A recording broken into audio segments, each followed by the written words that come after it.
afternoon. Let me start with two announcements. The first is that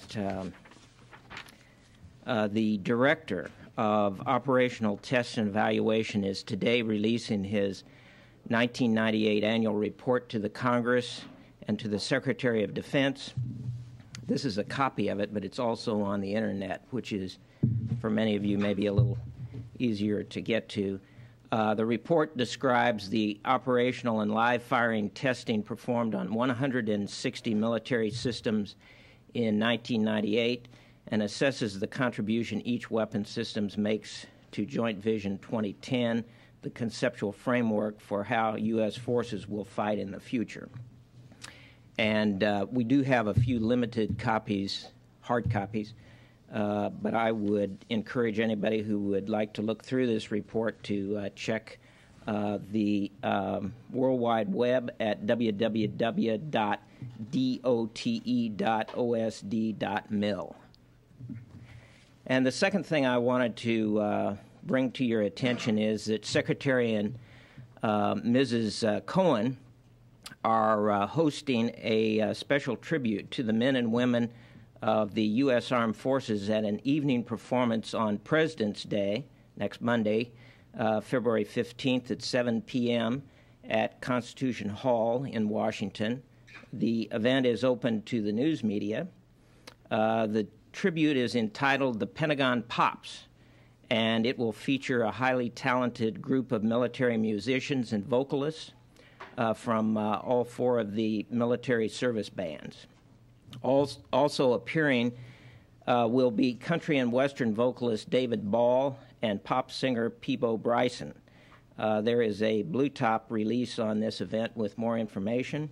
If any of you would like to cover this special show, please give your name and affiliation to Glenn Flood in DDI. And with that, I will try and answer some of your questions. Yes. Captain, the other day, Eleanor Spector, DoD Director of Defense Procurement, criticized Greece's decision not to buy U.S. early warning aircraft. Do you have anything? Do you know the reason?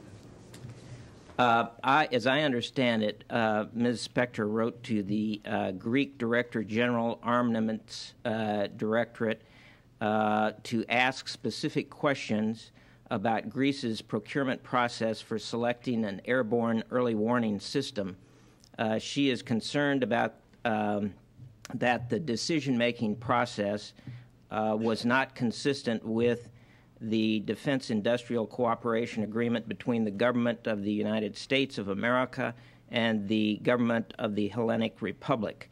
I have a copy of her letter, which I would make available to you. Please see either Glenn Flood or Lieutenant Colonel Steve Campbell in DDI, and they can give you a copy. Did you get any response from Athens to this letter? Not that I'm aware of. It was reported that Turkey is ready to buy U.S. attack helicopters for its armed forces on the condition, however, that you must first release source codes of advanced fire control software. Any comment?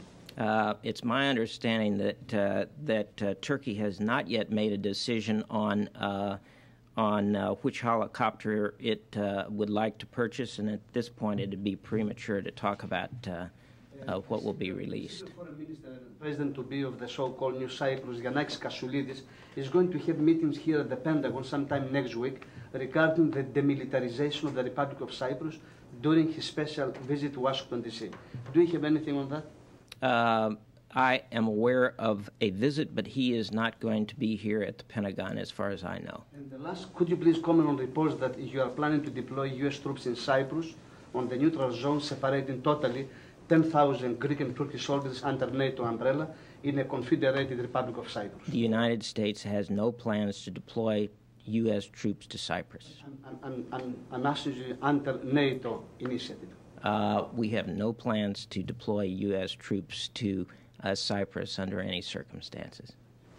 Yes, David. Mike, the foreign minister of Yugoslavia has said, according to the wires, that under no conditions would Yugoslavia be willing to have foreign peacekeeping troops in Kosovo. Any reaction to that? Well, I think you know that NATO has already taken a very firm stance on this, and that stance is that if the Serbs are responsible for the failure of these talks, that there will be very swift and severe consequences for them to pay. I would also point out that we're in the midst of negotiations, and there has been no final agreement on any of this yet, and I think we should all just stand by and see what happens there. In discussing, presumably though, there are discussions going on in the building about the ifs and whens concerning ground forces. Would it be acceptable to the United States for American forces to serve under a foreign ground commander in Kosovo? First, let me point out that I think, as all of you are well aware, there, first of all, has been no agreement, and as a result of that, the President has made no decision on U.S. military participation in a NATO operation. Having said that, as you point out, there is certainly a lot of discussion going on between the United States and allies about the role that NATO might play in all of this. I think you're also aware that the leadership here is very heavily involved in consultations with the Congress on this issue. The issue that you raise regarding the leadership role, I would only point out that the Supreme Allied Commander in Europe is an American. The chain of command in Europe, in the southern region, runs through another American four-star officer. In this case, it's an admiral who is commander of Allied forces in southern Europe. His name is Admiral John Ellis. And in addition to that, there are many examples that we have of U.S. forces operating with allies in a variety of circumstances where a U.S. commander is not in operational control. We make a distinction. Operational control has to do with the ability of a commander to organize and to employ forces in a way that fulfills the mission that that commander has been given. This, however, does not extend to logistics, to administrative, to disciplinary control, which is maintained by individual nations. And I would cite for you the operation that we've had for several years in the former Yugoslav Republic of Macedonia called Able Sentry, where the United States has been providing a unit, but we have always been under the operational control of the UN commander there, who is normally from one of the Scandinavian countries. Yes? Is there anything new to report about the situation above the no-fly zones? No, I think most of you are aware that over the last few days it's been relatively quiet. I think in the northern no-fly zone today there was a report of AAA, but there have been no strikes taken by U.S. aircraft in either the north or the south in the past 4 or 5 days. Yes. Could you please comment on reports that the Turkish government asked you to make some changes in the no-fly zone over northern Iraq? I don't have any specific information regarding what the Turkish government is reported to have said. I can tell you, though, that our operations in northern Iraq and those in southern Iraq continue, and we intend to enforce those 2 no-fly zones. Yeah. If I can just get back to this operational control. So the objection that folks have is not so much with the operational control of American service members, but the disciplinary and the logistics supplied. That will still, is that the problem? Well, first of all, I think that most U.S. military people, at least those who have had experience working with Allied forces, don't believe there is a problem. We have done this for years and years and years. We have numerous exercises that we've conducted with NATO partners over the years where our units have been under the operational control of a senior officer from some other nation, but it has all worked out very well. The point I was trying to make was that based on our long experience, the business of disciplinary activity, the business of administrative control, and also logistics support for a unit is maintained by the individual nations.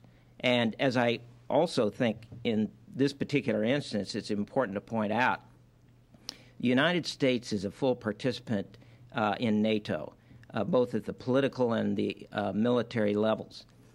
Any decisions that are made regarding a role that NATO might play in a peace implementation in Kosovo would have to be taken by the North Atlantic Council, where we are fully represented and where we would be a very active participant in any decision-making process.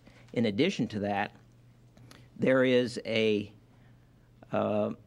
military side to NATO where the Supreme Allied Commander is an American, has been for since NATO was first established, and General Clark, who is the Supreme Allied Commander, has, of course, during his tenure, been overseeing the operations in Bosnia. If NATO takes a decision to get involved in peace implementation in Kosovo, he would be the senior officer overseeing that NATO activity. And so there would be U.S. representation in a chain of command. It's not as if we are totally divorced from this thing.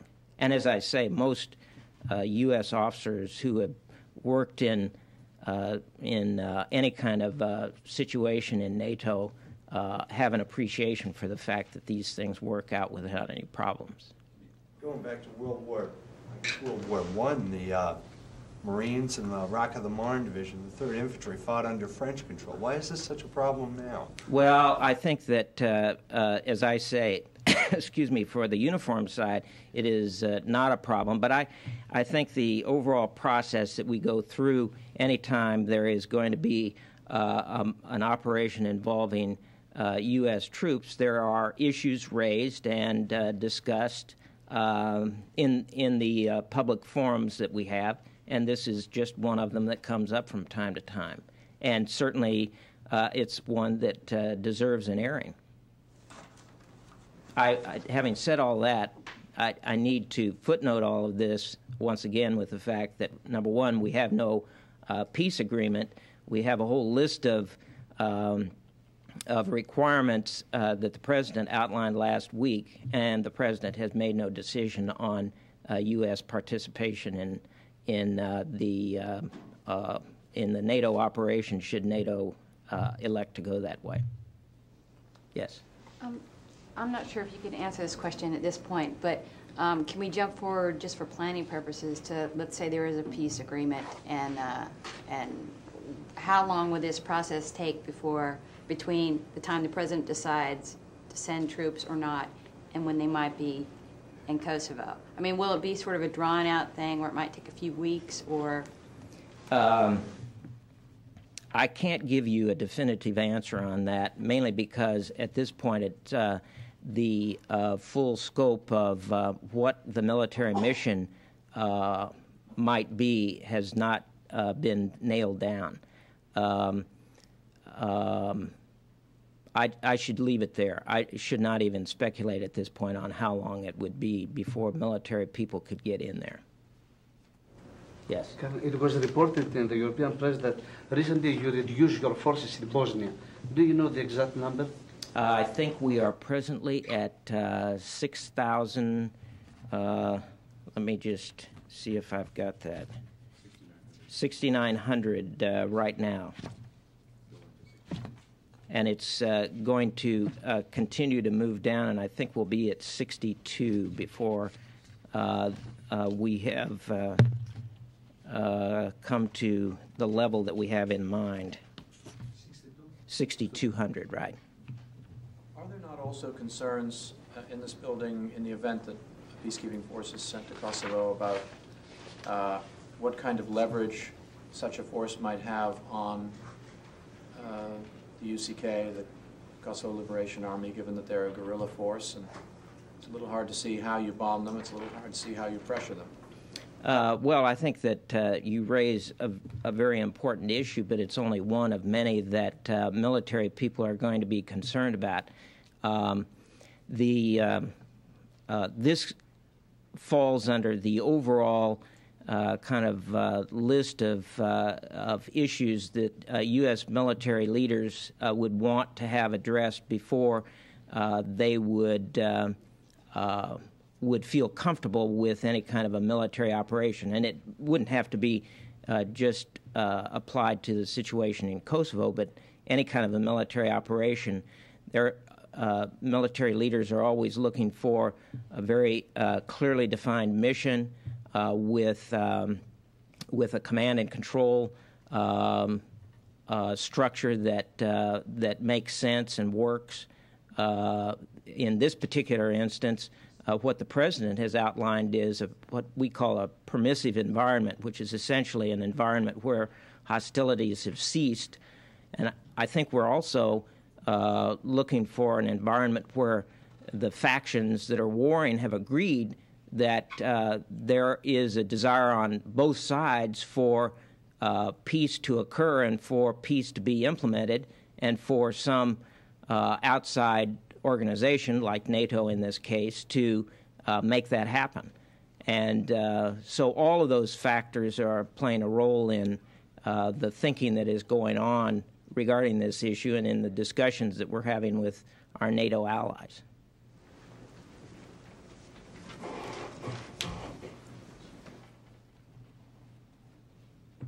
I misspoke. The Bosnia force is presently at 6,700, not 6,900, but it is going down to 6,200.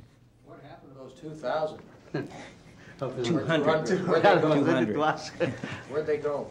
I think it was just my misreading of the card. Yeah, Chris. The Iraq news agency is reporting out of Baghdad that a U.S. plane in one of the no-fly zones today was struck by Iraqi fire, although not downed. Do you have any reason to believe that that may be the case? I have not only no reason to believe it's not the case, I have every evidence that that absolutely did not occur. Anything else? Thank you. You're welcome. Thank you.